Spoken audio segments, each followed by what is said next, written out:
all that it takes is a spark. Then something as plain as a park becomes a wonderland. Come along. As well as creating the fantastic costumes for the stage version of Mary Poppins, designer Bob Crowley also tackled the set design.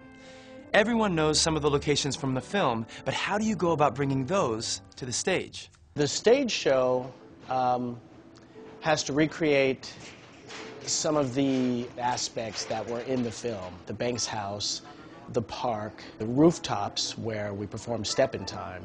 And that's probably our biggest challenge in the show. The trick for Bob Crowley, who designed the sets and the costumes, was to be able to give you a full-scale house, but be able to clear everything away. You could be at one moment on the rooftops of London, and the next in a complete fantasy park. Most shows don't have to do that. We start very much by seeing what we believe is the skyline of London, but it's actually made up with both chimneys that are set pieces and made up with people, but they have top hats on that are several feet high that make them look also like they're chimney pots. Central to the story and the action of Mary Poppins is the Banks house on Cherry Tree Lane.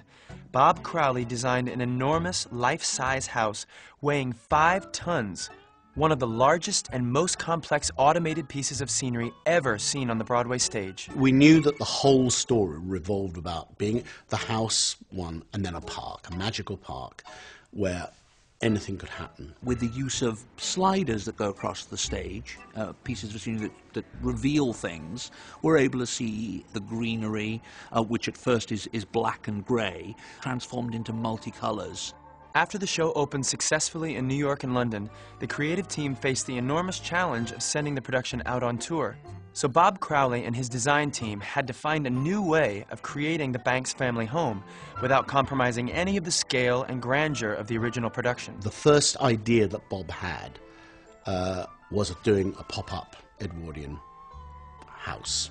The interior of the doll's house, as it were, is a painted reproduction of the dimensional house that's in New York right now. I think this is much more true to the source material as to the film. I think this is much more evocative of P.L. Travers's books and Mary Shepard's drawings. And then it'll turn around, and then at the back there's a little unit which contains the kitchen and all its tricks. To put the show into a new theater, we usually start work at 8 a.m. on a Tuesday morning, and by 8 p.m. on Thursday night, we're ready to go. I tell you, it gets easy every time to move the show, but it is technically a feat to put the show in that amount of time. With the staging of Mary Poppins being such a daunting task, the production calls upon a small army of technicians and stagehands to bring all the show's different elements together seamlessly. We have 28 crew guys who are on the stage, and that covers the carpenters, the prop people, deck electricians, some sound people, the people who operate the follow spots, and the lighting boards and the automation equipment. And so it's a good number of people that are backstage to make the whole show happen. Technically, the most complicated piece of staging we have is Step in Time.